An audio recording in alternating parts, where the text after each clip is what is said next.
Jessii Vee, and in today's video I'm going to be talking about the Forest of Vanishing Children. It's located in California. This forest is just so eerie and unsettling because of the amount of kids who have disappeared within it. I know you guys are so interested in missing persons cases and you've been requesting one for a very long time, so I'm throwing a number of them into one because they all happened in the same place. Before I get started though, I just want to give you another reminder about the Easter mystery boxes.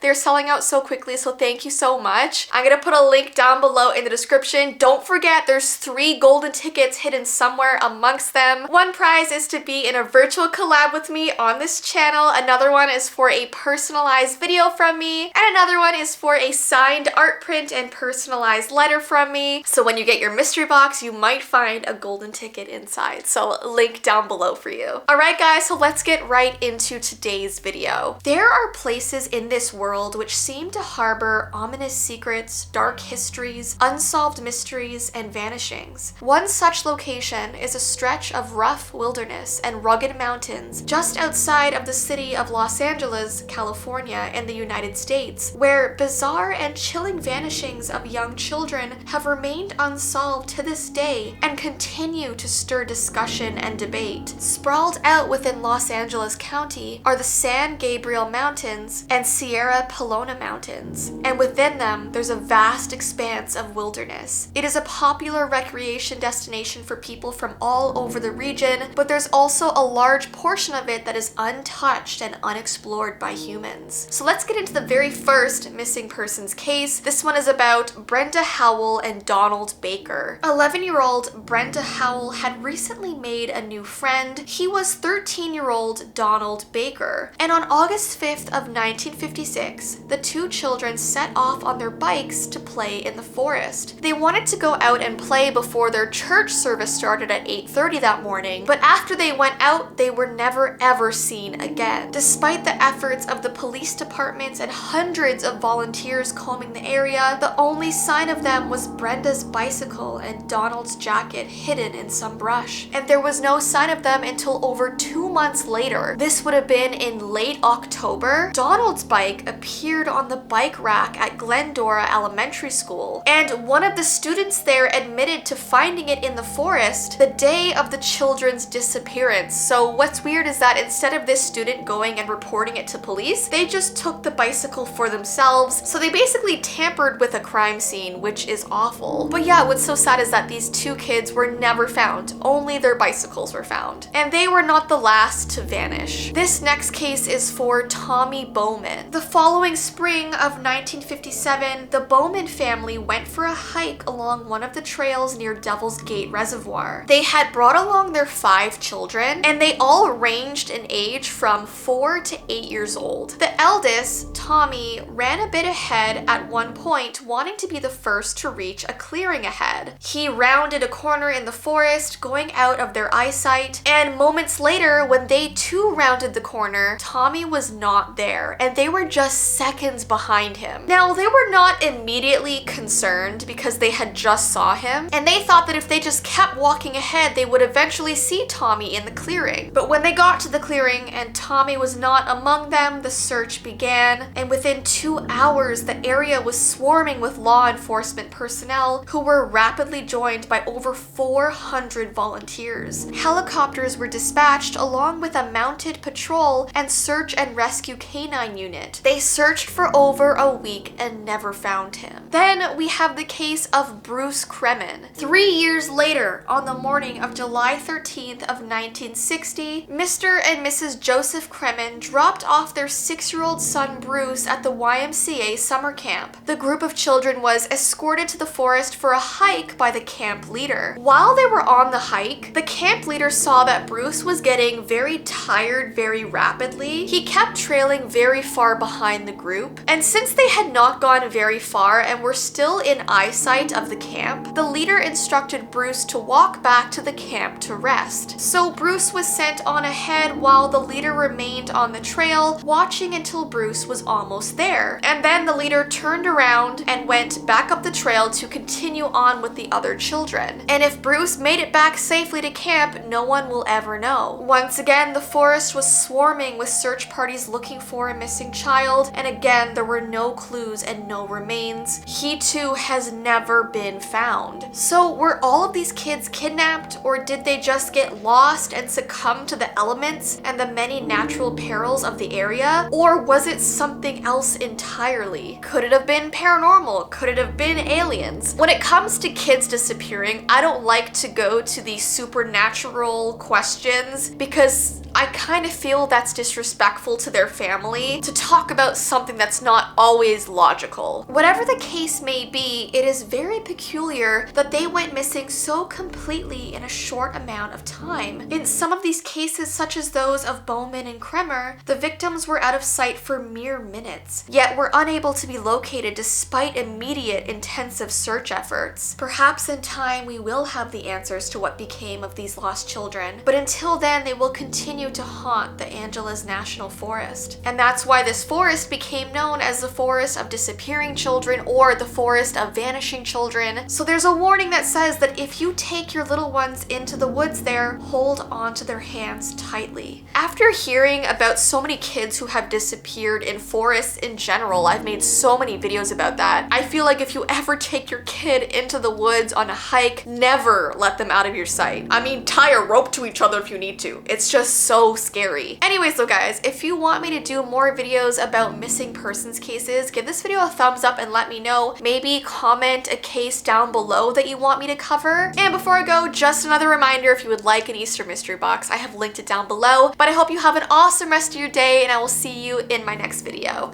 Bye! Hey guys, oh my gosh, I cannot believe that I launched my world this week. It's been so awesome seeing all of your amazing responses to it. I took some clips of people wearing their Coraline eyes and their Coraline sweaters. You guys looked so good. I was so excited to see all of you wearing those exclusive wearables. And I'm so excited to get more people into the world. We're slowly going to be rolling it out to more and more. So make sure you're signed up to the waitlist. I've put the link down below in the description and I will see you in the world very, very soon.